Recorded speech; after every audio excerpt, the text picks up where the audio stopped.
You are Locked On Packers, your daily Green Bay Packers podcast. Part of the Locked On Podcast Network, your team every day.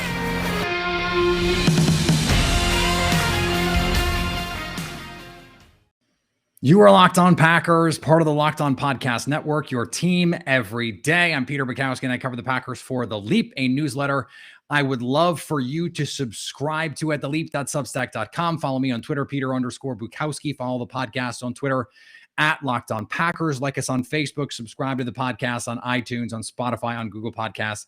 Wherever you find podcasts, you will find Locked On Packers, the number one Packers podcast on the internet, and the show for fans who know what happened. They want to know why and how. Subscribe to us on YouTube. We will be live on YouTube after the game on Sunday night. Packers 49ers. It is the marquee matchup. It is the primetime matchup, Sunday night football. And the Packers, they're underdogs, understandably so. It's in San Francisco, and it's going to be an extremely hostile environment. We'll get to all of that coming up in a little bit. I have some questions here from you guys that we're going to answer. And I want to start a little bit of news. We have the Elton Jenkins update-ish. We're not going live after the report because I'll be traveling. I'm actually going to the Ryder Cup this weekend. And so unfortunately, we're not able to make the normal Friday afternoon show work. But the Packers are in limbo right now with Elton Jenkins because Matt LaFleur said he's feeling better after sitting out yesterday at practice. The last 2 days, in fact, he sat at practice. And the Packers are going to give him every opportunity right up until game time to go. He stayed in the game with the injury on Monday night, but a lot of that is adrenaline. You get off the field, the next day it swells up. It's an ankle injury, and suddenly, you're in a lot more pain. You hope they have a lot of different ways to treat this with compression and the stim and all of this advanced treatment, dry needling, and there's a lot of different things that they can do to get him ready. The Packers are going to have some options of how to deal with that. But the number one thing, I was on Pack What She Said with Maggie Loney and Perry Goldstein, both friends of Locked On Packers. And I said the number one thing in this game is going to be, can they block and can they get off blocks? And if they can block, they give themselves a really good chance, because if they can block, this offense is going to score. This 49ers secondary, that's where they're weak at corner. They have a very good front. They have good safeties. And they have very good linebackers. It is not dissimilar from the Saints. And they're going to have a good plan. So they're going to have to be able to block effectively, and the Packers are going to have some answers. They're going to have to be able to run the ball. They're going to have to be able to take those short passes when they're there. We'll see if the 49ers decide, it was 2 years ago in the regular season, they said, we're going to load up to stop the run. And we don't think you can beat us. We're going to play single high, and we don't think you can beat us. And the Packers couldn't beat them. Now, they couldn't stop them either. And that's going to be a big question in this game. Can the Packers get enough stops? That is something we're going to talk about, I'm sure, a lot the rest of the show. And the Kevin King part of this we are going to get to in a second. But offensively, the being able to block part is essential. Now, getting Josiah DeGuara back, he's been practicing. If he's going to be able to go on Sunday, we're not sure yet. Being able to play bigger and be more explosive in the passing game, to put Tunyon and DeGuara on the field at the same time, and create pass-run options for your team, not just in literal run-pass options or packaged plays, but to be able to go out in that personnel and call whatever you want, creates a level of struggle in the mind of defenders, because they can't have you be predictable by personnel. And so for the Packers, getting those guys back, I think, is going to be important. They can have some more six-man protections with Mercedes Lewis if you can throw Josiah out there too. You play 13 personnel with 3 tight ends. We haven't seen them. They haven't done it this year. Dominique Daphne has been out there, but they haven't used that 13 personnel look. They like to go spread with 13 personnel, spread with 21 personnel, spread with 12 personnel. And I think the fact that we started to see some of those wrinkles last week is really helpful. Monday, I guess, not really last week, is really helpful to get them on track for a game where they're going to have to use some big people. But I also think, for a team that I think wants to play out of those big personnels, the way to attack this team is at the cornerback position. So can they find that happy medium? Can they find ways to force the 49ers to play in nickel personnel and still be able to run the ball and still get to their drop back game as well as their play action game? And that was something they could not do against the Saints. They immediately got out of their game plan. And that is also something that we're going to talk about coming up in a little bit. I want to mention, though, I put the word out for questions for the mailbag. And one of them I got was, why is Kevin King? And that was, obviously something I teased. If I could figure that out. But we heard from the coaches yesterday. And one of the things that Jerry Gray said was, the reason we like King in the slot is he's a big, long body closer to the line of scrimmage. The problem with that is, okay, his size, great. Can he effectively take on blocks, tight end blocks, lead blocks, offensive line blocks? No. Is he a useful tackler in space, in the box, or just about anywhere? No. Does that length show up in underneath zones, at the catch point, or tracking the ball down the field? No. So what would you say it is you do here? The Packers are trying desperately to find a role for Kevin King. And I don't think Matt LaFleur, I don't think Joe Barry, I don't think they care even a little bit what Kevin King is being paid. And that's going to be the justification some people are going to suggest. Well, they have to justify paying him $6 million or whatever. First of all, it's not $6 million with the void years. They're not paying him that this year. They took care of him because he's a respected player in the locker room, because they wanted a backup plan. But beyond that, that's what this was, a backup plan. Now, it does seem like they are trying to give him every opportunity to earn a role here. But this is not the week. This is not the week for Kevin King to play in the slot. Not when they have Deebo Samuel and Brandon Ayuk and George Kittle that they can put out there. He cannot hang with those guys. Cannot hang with those guys. Now, Chandon Sullivan, a little undersized to play against George Kittle.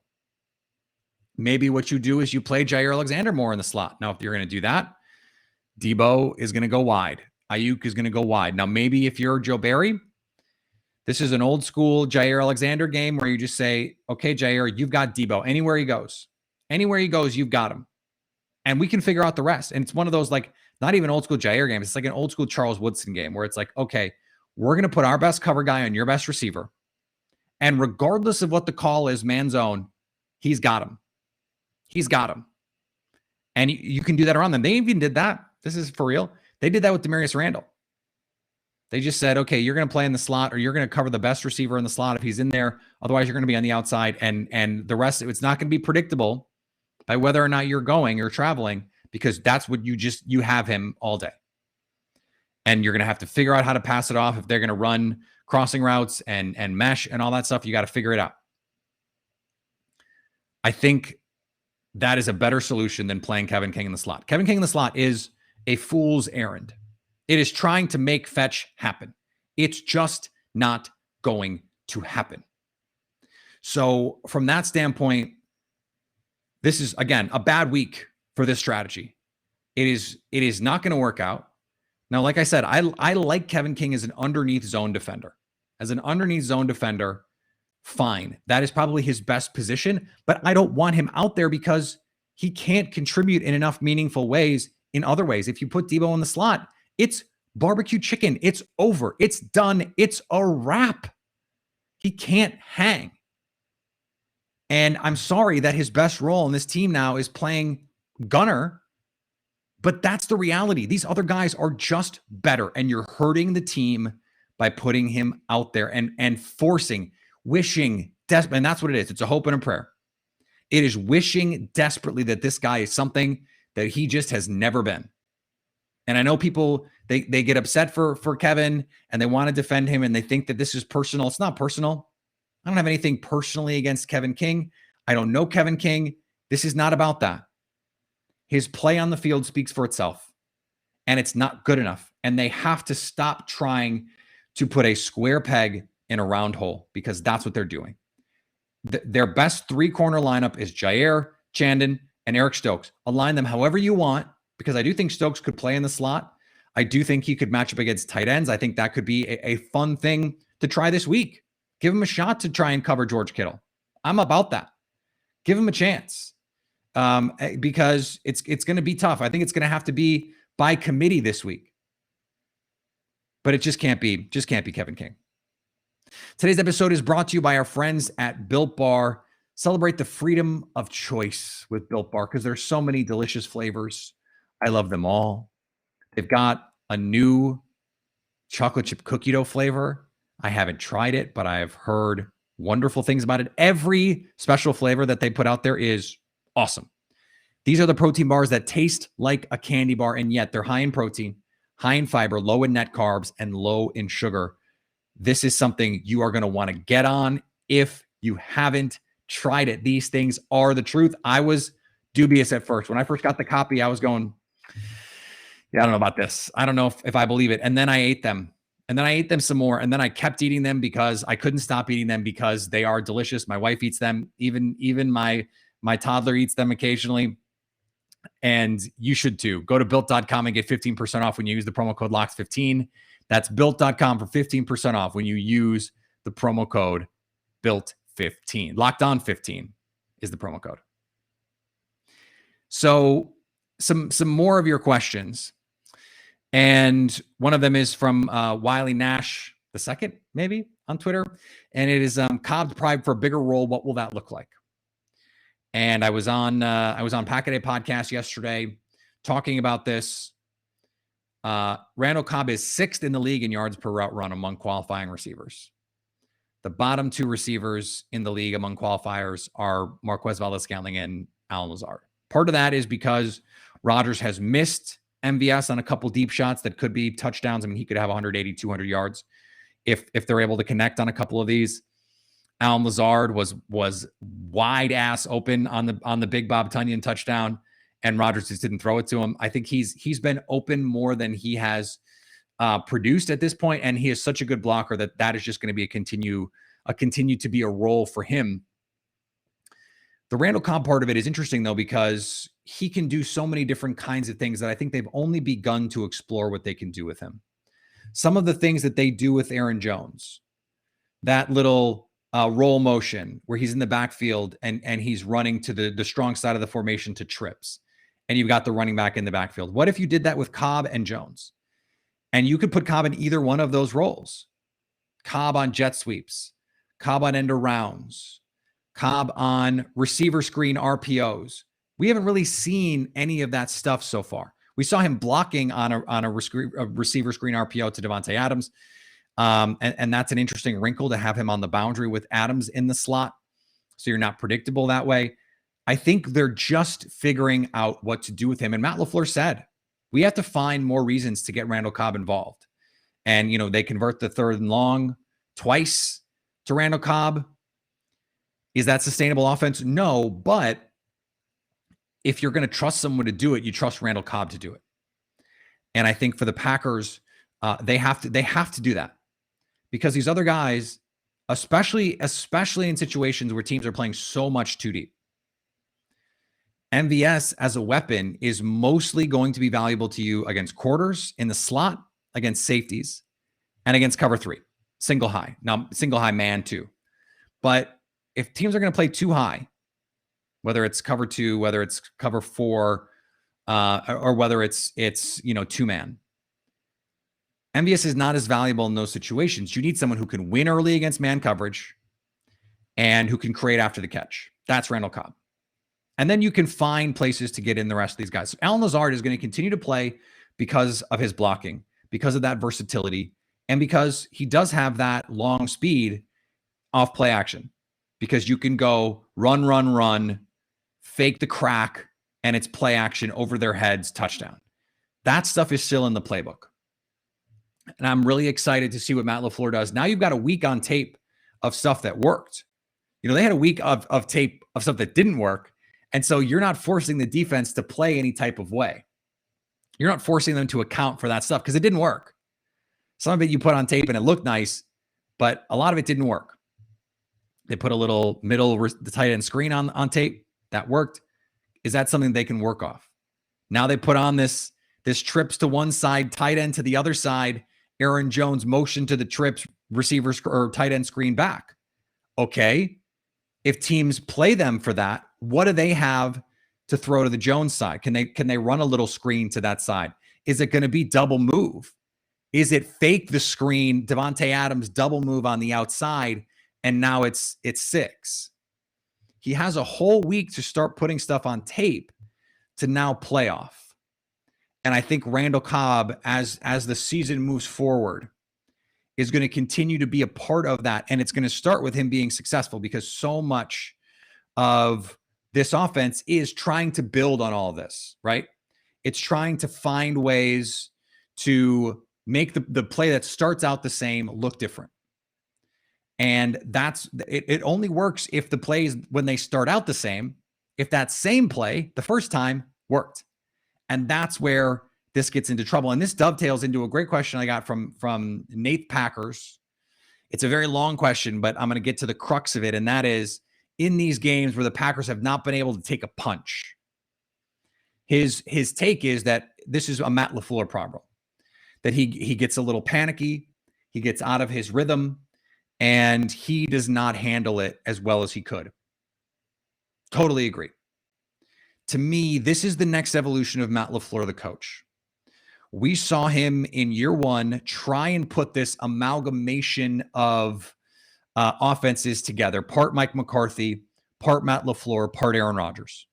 And then in year two, it was mostly Matt LaFleur, some Aaron Rodgers, and giving him all the freedom at the line of scrimmage to do that stuff and make it Aaron Rodgers from that standpoint. And in the 2-minute, calling the plays. And in the hurry-ups when you're trying to catch someone offside. It's not just, all goes. As we saw, Randall Cobb sat down at the sticks and converted for a first down. That stuff was great to see last year. It's the Matt LaFleur offense now. And we saw it again in week 2. But here's the part of it that I need to see more of. When the other team starts scoring early, and I think we did see it, I think we need to give them credit. The Lions punched them in the mouth. They came out touchdown. And the Packers could have gotten out of their game. They could have gotten impatient and said, okay, well, it's drop back game time. It's shotgun. It's 11 personnel. It's no motion. It's Aaron Rodgers at the line of scrimmage trying to diagnose and dice these teams up. And they just don't have the receiver talent to do that. But what did they do? They stayed patient. They stayed patient and they said, we're going to keep running the ball. We're going to find ways to get Aaron Jones the ball in space, short passes. You're going to play the two shell. Okay, we're going to get Aaron Jones the ball underneath, and we bet your linebackers can't tackle him. We bet your safeties can't tackle him. We bet your underneath zones are not going to hold up consistently against Devontae Adams. And that is exactly what happened. They went to that tight end screen off the motion with the trips. Those were get back plays. They were in get back. They're in, it's 7-0. We got to go score because our defense isn't stopping them. And then it's 14-7 and they got to go out of match. And then it's 17-14 and they got to go out of match. They got to keep going. They got to keep playing. And they go out, touchdown, touchdown, touchdown. They found ways to manufacture offense without pressing. And that's where I want to see the Matt LaFleur genius really show up because he's such a good game planner. He is so good in the script. And this is something that we've seen over the last few years. When the script runs out, the offense in 2019 especially stagnated. And even sometimes in 2020, we saw that. And in 2020 and 2019, both, when the script wasn't working, they had no answers. And it was, okay, Rodgers, just go make a play for us. And that's just not going to work consistently enough. It's just not. Even with all of the greatness of Aaron Rodgers, he is physically not able to create on second reaction plays the same way anymore. And this receiving group is not the 2011 group. It's not the 2014 group where you've just got guys who can go out and win their matchups consistently. They need the offense to work, which means they need to be protected to be able to run those mesh concepts, those long developing plays, the dagger, the Yankee, to get those deep over routes, to run sail, to get some of this stuff that really can punish defenses, but you have to protect for them. You need to find some layups that give you opportunities to stay in your down and distance, to stay on the right side of your schedule. And going back to the Randall Cobb point, sometimes that means throwing a little stop route and letting Randall go to work. Sometimes that means jet sweeps, reverse, end around. It means finding these little ways, screens, orbit motion, jet motion, Amari Rodgers and Randall Cobb on the field at the same time, Randall Cobb and Aaron Jones on the field at the same time. It means getting diverse by personnel, not, okay, 3 receivers, shotgun, Aaron Rodgers drop back every play, and the defense knows what's coming. No shot at play action, no shot at running the ball. We just know you're going to be in catch-up mode. Catch-up mode for Green Bay has to be more diverse offense. They have to trust the offense. That's the thing. Matt LaFleur, I need you to have the confidence to trust your offense and just keep running it. And find the parts of your offense that can work even when you're not building, even when you're not going play action. And guess what? I know I keep harping on this, but that screen concept, that tight end screen, they went back to it. It worked. So there are these little wrinkles. I know that they're in there that they can go to and say, okay, well, we haven't shown this play. This is a unique. It's not a special, but it's a unique. We haven't shown it's unscouted. I mean, he stole that from the Saints a week ago. So they always have those new plays. Sometimes they run them in the scripted portion, the first 20 plays. I mean, as he said, we didn't even make it through the script in the first half against week 1 against the Saints. I had 12 plays before the 2-minute, and you're not running your script in the 2-minute. And they get back to the script in the second half, and they march right down the field, and Rodgers throws the pick. So some of that is just variance and bad luck. I think Green Bay is going to find a little bit more success with that this week. I think they can target the corners, and I hope they have enough faith in their own identity to stick with it and not try and play matchup basketball, not try and seek out the switch and try and exploit, the cornerback. That's just not how they play. Your offense can do it. Your offense can do it. Devontae Adams can do it on his own. And if they're bracketing Devontae Adams, you have a million counters. We've seen them 100 times. So keep throwing them and have faith that the offense, that Aaron Rodgers is going to run the offense and that your offense can make it work for you. Another thing about fantasy football is if you miss your draft, you're done. Or if your guy gets hurt, you're out. Or if you made a bad survivor pick, you're done. And you could be done in week 1, week 2. If the Jaguars beat the Colts in week 1 last year, you probably had the Colts in your survivor pool. You're out. You're done. But there's still time to make the most with a better way to create your custom pool at runyourpool.com, the premier sports pool hosting service. They make it ridiculously easy to run a football pool with your friends, families, or office mates. They offer dozens of formats, including Survivor, Pick'em, Squares, Margin, Confidence Pools, 33, and more. Run Your Pool host formats for NFL and college football with 1-week games, full season games, playoffs, or the Super Bowl. It's unlike any other fantasy platform that's out there, and they have options and settings to make it your own. You can even brand your pool for your local business, bar, or restaurant. Reconnect with friends and join nearly 2 million football fans to make every game action-packed this season. It's not too late. Week 2 was much stronger for the public. They went 10-6 in the Pick'em, and only 10% of pools were knocked out in Survivor. Still, that is an opportunity for you to go and have some fun. We've got PGA golf pools that are still open, and a lot of fun still to be had. So go today and get $10 off at runyourpool.com/lockedon. Use the promo code LOCKEDON at checkout. If you don't want to go to the website, I don't know why you wouldn't. We made it easy for you. Don't miss out. The NFL season is off. It's exciting. It's fun. Runyourpool.com/locked-on. That's runyourpool.com/locked-on. And today's episode is brought to you by our friends at Bet Online. Bet Online is the number one spot for all your pro and college sports action this season. With the new updated site and interface, even more odds, props, and contests, betonline.ag continues to be the number one source for everything football. Head to the website or use your mobile device to sign up today and get a 100% welcome bonus. That's double your initial deposit just for signing up. Use the promo code LOCKEDON. Double your deposit. 100%. You put money in, use the promo code LOCKEDON. They'll double it. That's how this works. Bet Online, your online sportsbook experts. And betting on the Packers doesn't have to be a guessing game if you listen to the new Locked On Bets podcast, hosted by your boy Q and handicapping expert Lee Sterling. Get daily picks, blowout specials, wrong team favorite picks, and Lee Sterling's lock of the day. Follow the Locked On Bets podcast, brought to you by betonline.ag, wherever you get podcasts. So I think this is a crucial thing that I want to just leave with. If I'm the Packers, I don't think I can get pressure on Jimmy Garoppolo with 4. And I don't think if you play too high and play coverage that you can stop the run with your front. So here's what I think I would do if I were Joe Barry and Matt LaFleur. On the first drive, I am daring Jimmy Garoppolo to beat me by blitzing his pants off, by just blitzing the daylights out of this guy.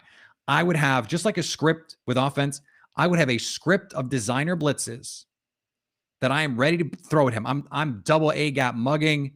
I'm sending slot blitzes. I'm sending corner blitzes, and I'm sending run blitzes on early downs.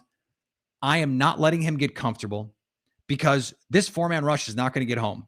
It's just not going to get home often enough. And if they do, it's going to be Kenny Clark inside. I'd like to see Rashawn Gary inside a little bit more in pass rush situations, trying to work against guards where he can use that power and speed. These tackles, they're just not going to beat him consistently enough. They're just not. And this team's best pass rush opportunities are going to be with schemed up pressure, with 5-man pressures, with these zone dog pressures, heavy pressures, cover 0. Go at him. Make him get off his spot. Make him make reads. Make him make throws quickly. Make him make throws down the field. And then try and go tackle, because this is the number one tackling defense by Pro Football Focus this season. Can you believe that? That's real. The number one tackling defense this season by Pro Football Focus. That's amazing. So trust your guys. Trust your guys in man coverage behind. Trust Eric Stokes. Trust Jair Alexander. Trust Kevin King. Trust Shannon Sullivan. And trust your safeties. And bring these guys. Bring the pressure. And force Jimmy Garoppolo to be right. And they're going to hit you with misdirection. They're going to have stuff ready. They're going to make some adjustments because Kyle Shanahan is one of the best minds in this game. But make them play that way. Make them adjust. Because it's been too passive so far. And this Packers defense has looked its best when it is dictating. When it is saying, we're going to rush 5. We're going to rush 6. We're going to bring corner pressure. We're going to bring edge pressure. We're going to blitz a safety. And we're going to run blitz. I think that's the play defensively. And offensively, it's everything we talked about in the second block. Stay in your identity. The 49ers score on the first drive. They make it look easy. Fine. Stay in your identity. Be you and force them to adjust to you rather than you trying to beat them. Matchups are important, and understanding where they can attack you and where they're vulnerable. Those are important things, but within the context of what you do well. So attack them the way that you need to attack them because it's what you are and who you are. Stay big. Use pony. Keep running the ball. Edge runs at the inside runs aren't working. Inside runs at the edge runs aren't working. Make them defend every part of the field. And don't give up. It's like having a toddler try something for the first time. They don't like peas the first time, try again. They don't like peas the second time, try again. Because eventually you're going to get them to change the way that they want to play, the way that they want to attack you. And that's going to put you, they did it against the Lions. The Lions played two shell, until finally Rodgers took the shots to Devontae Adams, and that was against single high. The shots to MVS, that was against single high. They are able to take those shots. So be willing to do that, but only within the confines of your offense.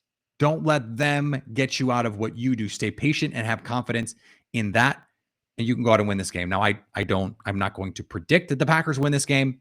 I'm going to predict that they cover. I think the 49ers are going to score some points because I don't think Joe Barry is going to come out and pressure Jimmy Garoppolo, although I would like Matt LaFleur to, I don't know about demand, but suggest lightly that he do so.